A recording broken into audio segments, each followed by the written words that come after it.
guys, welcome back to my channel. Today I wanted to shoot something a little different. I wanted to talk through something with you guys, which I want to do more videos like this anyway, because I think it's important. And as you guys know, when you're watching some of my live streams or stuff like that, I usually kind of go deeper, and I'd like to do that, of course, on my channel a little bit more. So one of the things that I wanted to talk about, which is so provocative, is why I don't do Botox. So this has been a topic, and a lot of people have asked me, a lot of people have asked if I have gotten any work done, and now I want to be clear that the reason I'm doing this video is not to shame or bash anybody that does get anything done, because that is so their prerogative and their journey, and I think that we would live in such a more peaceful and harmonious country and world if we all just let people do exactly what they feel like, I don't know, 100% authentic in their own lives, you know? So I think that we're so quick to judge a lot of people. So I want to start with that and make sure that you know I have no absolute problem whatsoever if people choose to get some stuff done. I actually, in fact, love looking at all of you guys. They look amazing. I just think that it would be inauthentic of me to get work done because of some of the things that I profess. So, for instance, you know, I talk about how I really just feel like my identity is not solely on my outward appearance, and I think that's due to how I was raised. I want to share with you guys a story or a sort of analogy that my mom actually always told me, but let me give you a little bit more backstory. So when I was 12 years old, I actually got signed to a singing and dancing like little troupe that traveled around the country. And a lot of people don't know that about me, but it was kind of in the Christian world, so it wasn't like a big deal. It's not like I was in a girl band or anything. But with that came some interesting things. After I did that, there was all these child modeling and acting companies that were reaching out, because I think they just saw that, you know, there was potential in some of these kids on this little tour. So of course, 12-year-old Lynette was ecstatic, and I was filling out all the little paperwork, and I thought that was the most exciting thing at the time. And my parents had made an executive decision that they weren't going to let me go in that direction at that age. And I think that, of course, I was growing up in Arizona, so it was a little bit of a different environment. Probably if I was growing up in California or LA, that's not uncommon. But what you need to remember too is that if you just started following me and you don't know this, I actually grew up in entertainment. So I was very used to being on stage. My parents are magicians. Yes, you heard that right. Not to be confused with musicians, but my parents were touring magicians. So I actually was in their shows quite often, and I was very comfortable on stage, and I still am. So it's kind of in me to be a performer, and I don't get, I get nervous, but it's a different kind of nervous. I think I know how to channel it, and just, I don't know, it's an exciting, thrilling nervousness.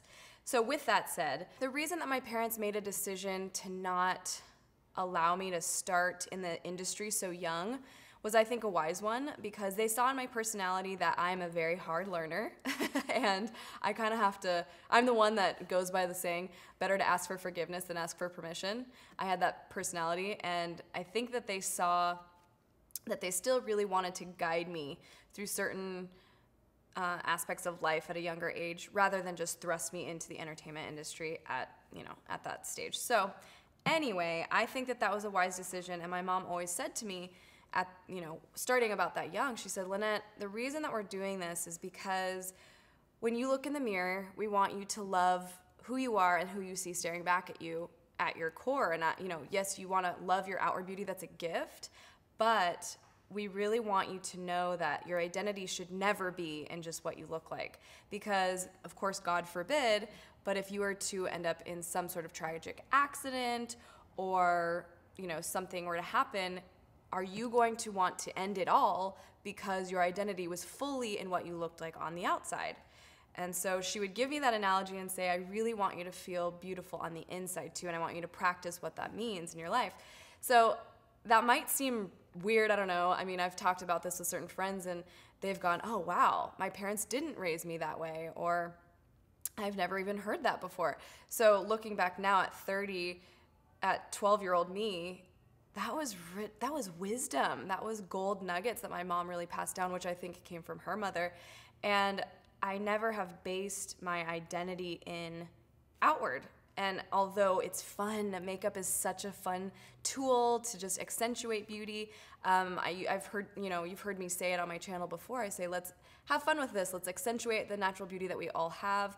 I think that we all come in different shapes and sizes and colors and all that, and that's beautiful. And I think we just really need to embrace who it is that God made us. Of course, there's different things that we can do to accentuate and kind of tweak little things and fill in eyebrows and this and that, but I just personally feel that it's the most authentic of me to just accentuate and have fun with it. And I guess, I don't know, it would feel really weird for me to kind of like sneak around and go and get stuff done and then not tell you guys. And I also just feel like my audience is really young. Some of you girls are, 13 to 17 is a main demographic here on YouTube. And I don't want you guys to see me feeling the need or the pressure to get lip fillers or Botox because I have some wrinkles coming in or anything like that. I just think that there's a healthy amount of that already exists online. And I think that that's one way to do it. I'm adding balance. I'm adding balance to this conversation just because this is who I am. This is what I believe. And again, like I said, I have no problem. I'm not here to pick fights. I'm not here to judge anyone. It's just my personal opinion. And I think that if we can all embrace what everyone feels called to do, then let's just enjoy and celebrate each other in that. I have lots of friends, like I said, who have lots of work done. And I love looking at them because they look great.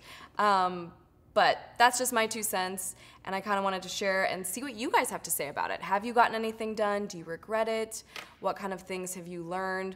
What kind of, what kind of wisdom did your parents share, or maybe they didn't? I just want to hear and get to know some of you guys' feedback. I want to hear what you guys think about this whole phenomenon that's kind of happening online. It's a booming industry, and I don't see it going anywhere anytime super soon, but I also believe that the pendulum, the little pendulums like this, it can only swing so far before it usually starts swinging really far back. So again, who am I? It's just my opinion, just some things that I've, wanted to chat with you guys about. And I know that in my last intro to my glam bag video, I kind of tagged in that little behind the scenes or the truth comes out type thing. So I just want you guys to know that I find beauty in all of you, in exactly the way you were born and look like.